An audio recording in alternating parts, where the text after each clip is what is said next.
Well, January the 31st, end of the month. So I wanted to address something today that seems to be floating around a little bit. And I think there's a little bit of lack of knowledge about the subject, so I thought I'd get into it. And that subject is third parties. Um, okay. By the way, if you like these videos, remember to subscribe, give me a like, and I'm interested in hearing any comments you have, because particularly this one may be a little bit controversial. So with some people, so I thought it would be interesting to see what people think. But um, okay, basically, why I'm against third parties, I guess you'd say, or particularly conservative third parties. I mean, far left third parties are actually a good thing, like the Greens or some kind of neo-Marxist party would be fantastic. I mean, it would split up the Democrat vote and help us win. Um, the other thing about my approach is, more than anything else, I consider myself to be more an opponent of the Democrat Party and their socialist control agenda than necessarily any specific other ideology. In other words, I'm basically a conservative. I've supported Trump. I've supported Bush. I supported Reagan. So my point is, because they're all were working against the machinations of the Democrat Party and the donkey that it rode in on. So it's kind of my attitude on this thing. And obviously, the better conservative you can get, the better the result. But some kind of Republican is better than a Democrat. It's just my general opinion, particularly today. And I'll get into why that is today, is even more so in the past.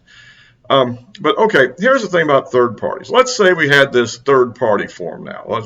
People are throwing out the term Patriot Party, whatever you want to call it. We have a third party that's a conservative party. What happens then? Well, I mean, I've seen a poll that suggested that, for example, if it was led by Trump, it would actually pull more votes than the Republican Party did. And I don't necessarily deny that. There's a historical precedent for that, and that is the Theodore Roosevelt Bull Moose Party of 1912.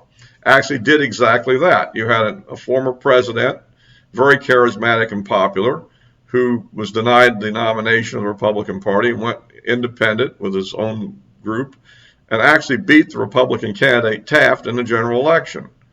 Unfortunately, Woodrow Wilson, the Democrat, beat both of them.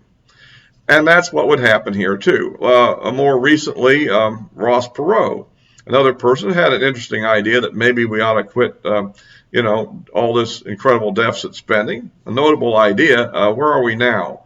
How did that work out for us? Well, let's see. We got 8 years of Clinton. Then we got Hillary as a senator, as a secretary of state, as a presidential candidate, as an ongoing nuisance. Was all that really, if you see my point, was that a big success? I mean, and was Bush the first really that bad?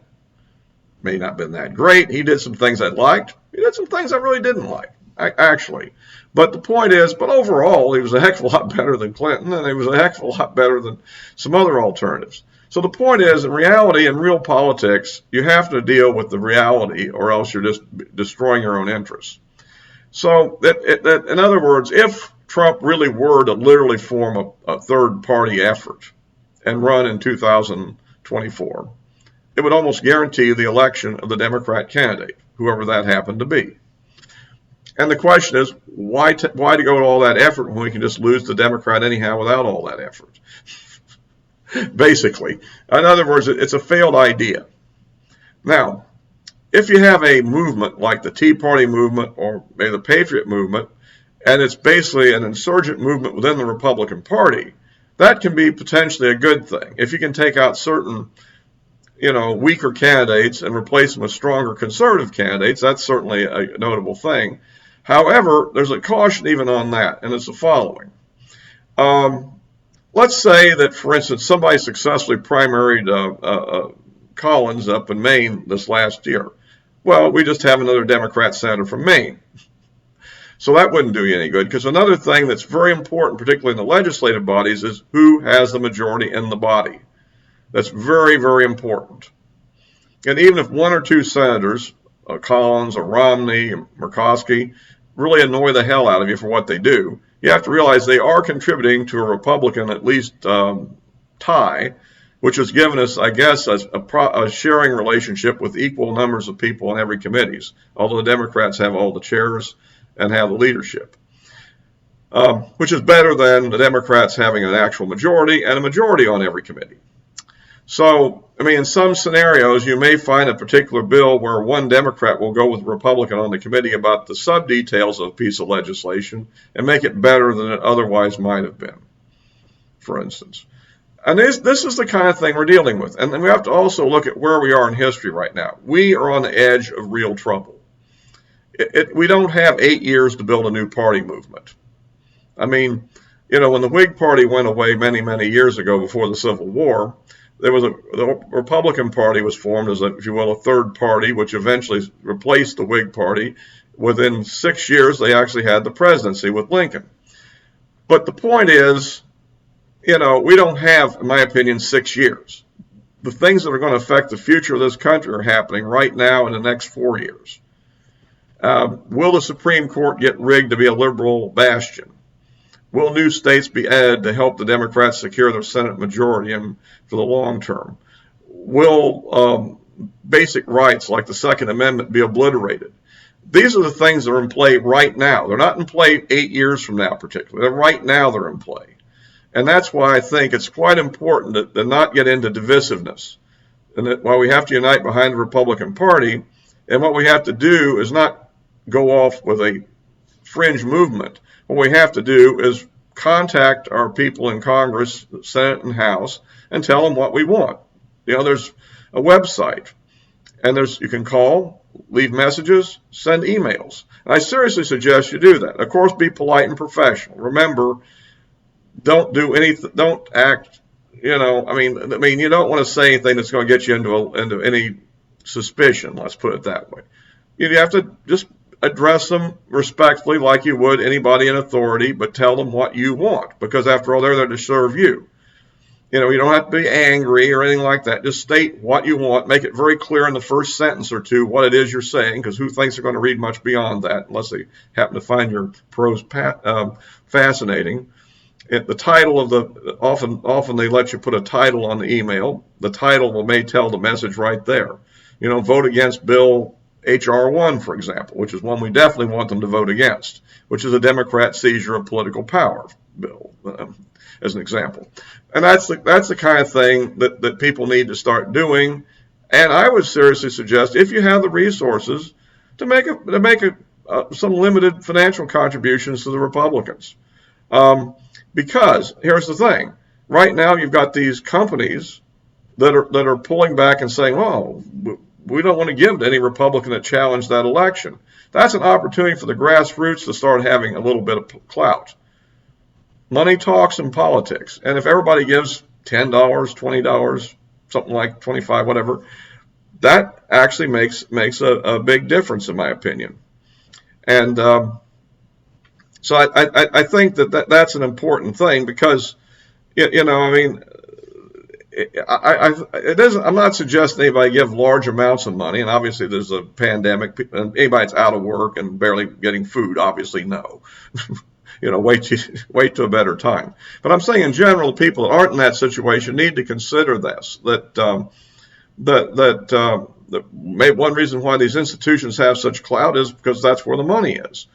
If the money was somewhere else, I think it might have an impact. But like I said, and you look at another example of a third party ever, of course, was George Wallace in 1968. Now, fortunately, he came very close to potentially flipping the 68 election to Humphrey. But the fact of the matter is, Nixon won anyhow, very close election. But it's also true that if he hadn't have showed up, don't you think that Nixon would have won all the states that he won? I think almost for sure after what happened in 64. I think the same thing would have happened in 68. So I think that's the whole idea here. That you know, in states where you can win, like for instance Alaska, sounds like a juicy target for a little primary, doesn't it? Because if you do get the nomination, there's a fair chance you can win. Now, again, you have another problem with Alaska, and it already happened. The Tea Party candidate beat Murkowski in 2010 it was, I believe. And what happened then? Well, she ran as an independent. The Democrats all moved over to support her against the Tea Party candidate, along with the Eskimos and some other native peoples. And actually, she actually ran a write-in vote where you had to actually spell her name correctly for it to count. Fascinating. But it happened. So you see, it's a tricky business, even in the primary business. But in general, in a normal state where it isn't too conservative, maybe, that technique can be used. And right now, I mean, two of the people that you probably would want a primary are already said they're not running anyhow. That's of course Indiana and Pennsylvania, and that's, well, I don't know. Pennsylvania, I think, Toomey and Pennsylvania, I think, might have been our best chance to win it, actually, because that's such a, I don't know, tricky kind of state. A good solid conservative should be able to win in Ohio.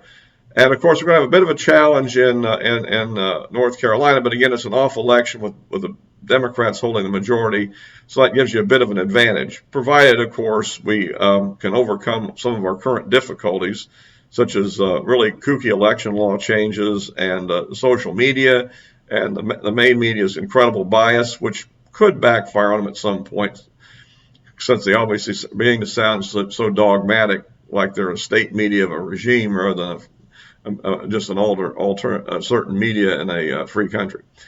So, at any rate, that's just my advice on that. But in general, in the primaries, vote for the most conservative candidate that agrees with your viewpoints, who has a chance of winning the general election if nominated.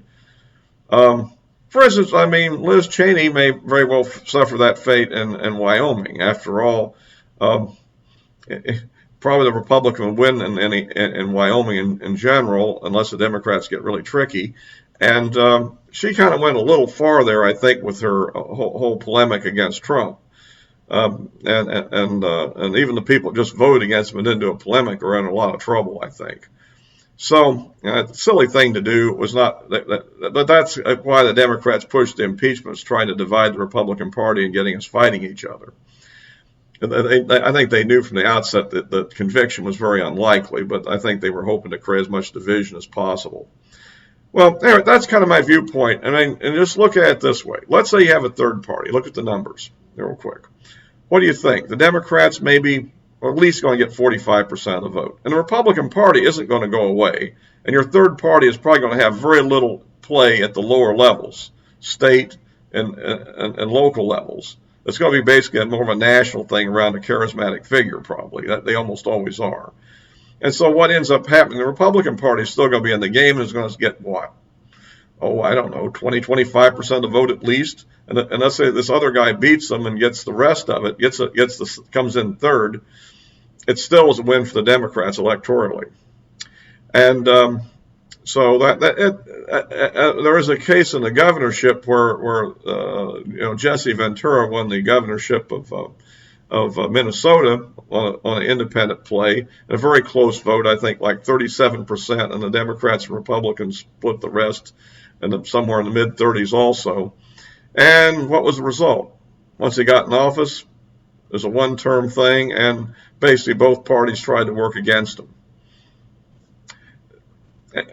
So I think, and essentially another thing to understand about that, the structure of the U.S. system, we're not a parliamentary system like in England or in Israel or various European countries. In those sorts of systems, a third party can be a very effective mechanism to support certain issues. In other words, if you have a certain set of specific issues that you care about more than whatever else, right? And you have a third party around, or fourth or fifth party for that matter, around that issue that can actually get seats in the legislature, you can form a coalition government with one of the bigger parties on the basis that your key pet issue or two, and maybe the key cabinet positions or two that you're interested in, you get in return for being in the coalition. So in those systems, that sort of idea works fairly well. In our system, because it's a presidential system, with the president being picked by a majority of the electoral vote, 270 or more, it doesn't work nearly as well. and we don't really have a whole tradition of coalition governments either. Um, so that's another factor to think about when you look at this subject. So that doesn't mean you have to really love Susan Collins or anything, but you have to also consider the state they're from, and I find it interesting that Montana has a Democrat, and Maine has a Republican in the Senate. Kind of interesting when you think about it, when you consider how they vote on the presidential level, for instance. But anyhow, anyway, that's a little bit of background on why I think third party movements are a bad idea. But factions within the existing party is an effective idea. Look at the progressives and the Democrats recently, so I call them neo-Marxists. They have had a lot of impact on the Democrat Party. And similarly, conservative factions like the Tea Party did have a major impact on the Republican Party. And yeah, I know talk shows, the establishment don't like them. What they don't like may not be the whole issue. It may be what they have to deal with. And so, at any rate, that's my point for today. I mean, so keep in touch with your representatives. Tell them what you want, and even if they're Democrats, particularly if they're in kind of a purple district where there's a narrow victory, where the Democrat ran us away from the Democrat mainstream and then came back and voted with Pelosi all the way when they got in office. Be on their case. Let them know that you don't want the court packed. If it's a senator, you don't want an end to the filibuster, etc. You don't want radical gun ban measures and things of that sort. I think that this is all very worthwhile. Anyway, I'll close for now and see what kind of comments anybody has. Thanks for your time.